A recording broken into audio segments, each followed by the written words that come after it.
A group of fathers who grew up in Birmingham's gang-blighted communities have set up their own internet TV channel to counter what they call the gangster culture, part fuelled by the playing of violent video games.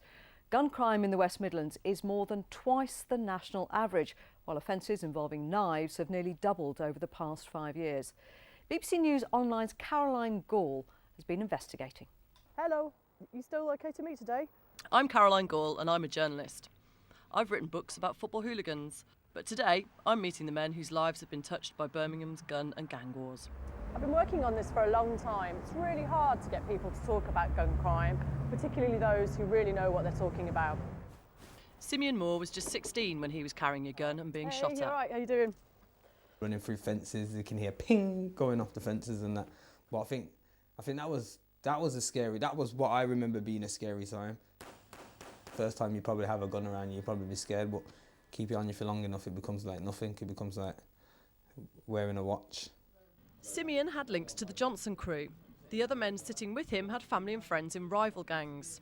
At one time, just sitting together could have cost these men their lives. Older, wiser, they're now worried about the next generation on the streets. The whole culture is still there: sell drugs, rob, kill, shoot, stab. And nobody's not dealing with the real issue. Everyone's talking about gangs or knife crime, but we're not talking about the mindset that's pushing it, the mentality that's driving what we're seeing today. When the shanks get drawn, we're definitely slashing. Music videos in the past glorified the gangs in Birmingham. YouTube videos hyped the violence. One man claims computer games have now taken over and are actually teaching teenagers how to be real gangsters.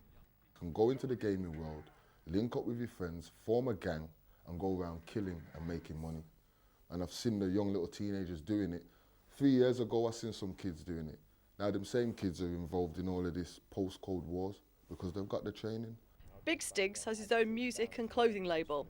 His brother is serving time for murder. Stygs has been shot and stabbed and says gangs give no one a future. Yeah, don't be part of a gang. It's never going to help you, do you know what I mean? When you're down, your gang ain't going to be there to help you.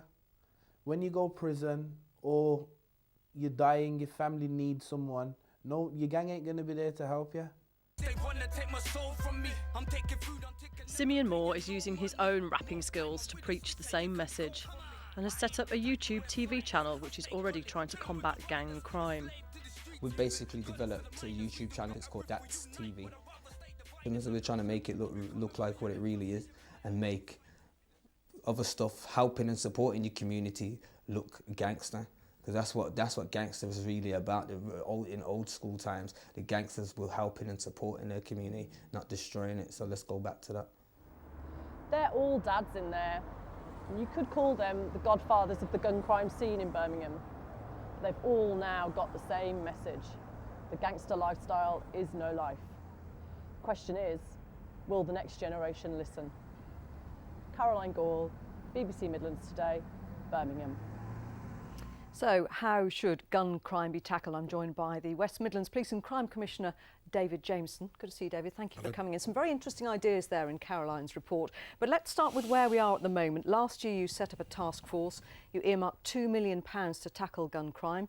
Where's that money going? And is there a difference? Well, the first thing we're using the funding for is to get guys like in your package there who've been involved in gangs and violence, people who have reformed, working with some of the young people who might be tempted down that road. Also, we want to get some of the mentors of people who have been successful and never been involved in gangs, talking to some young people. But one of the other things we're doing as well is in the accident and emergency departments. We're very often seeing young people present with injuries and damage. We don't know how it's happened. That's a good time to get them and talk to them about what they're doing and who they're getting involved with. But David, we've been here before, haven't we? Because gun crime reached its peak in 2003. Various initiatives meant it reduced almost to zero in 2012. Does that suggest there was then a complacency by the police because it's shot back up again? I think what happened, we had a spate of it some years ago, and then we let our foot off the pedal, so to speak. And what we've got to do with gangs and violence, it's a permanent problem, because the young people are coming through all the time. We're refreshing the numbers of people are coming through. See, the other thing we've got to look at as well is, due to the local government cuts, with youth services virtually disappeared, we've got to look at good quality diversionary work, particularly for young men. And I'm supporting things like boxing clubs, football clubs like one in Alum Rock, which are doing excellent work with young men. And I just want to pick up on one of the points that was made in that report there, that it's about changing the mindset, it's about changing culture. That's a very difficult thing to do. That doesn't happen overnight. How are you going to tackle that? It is changing that culture, and it's getting them early. It's looking at children who are getting expelled from school, what alternatives have we got for them, but also actually looking at positive activity. There's so little good positive activity for young people, and I've started my cadets, for example. Many good children going in, but quite a few children who are very challenging are in those cadets. We're providing with different sorts of challenges. They go out canoeing, they're abseiling, and doing other things like community work. Well, David, we'll speak again soon to see if those projects are working. David Thank you. Jameson, thank you for your time. A brief look at some of the day's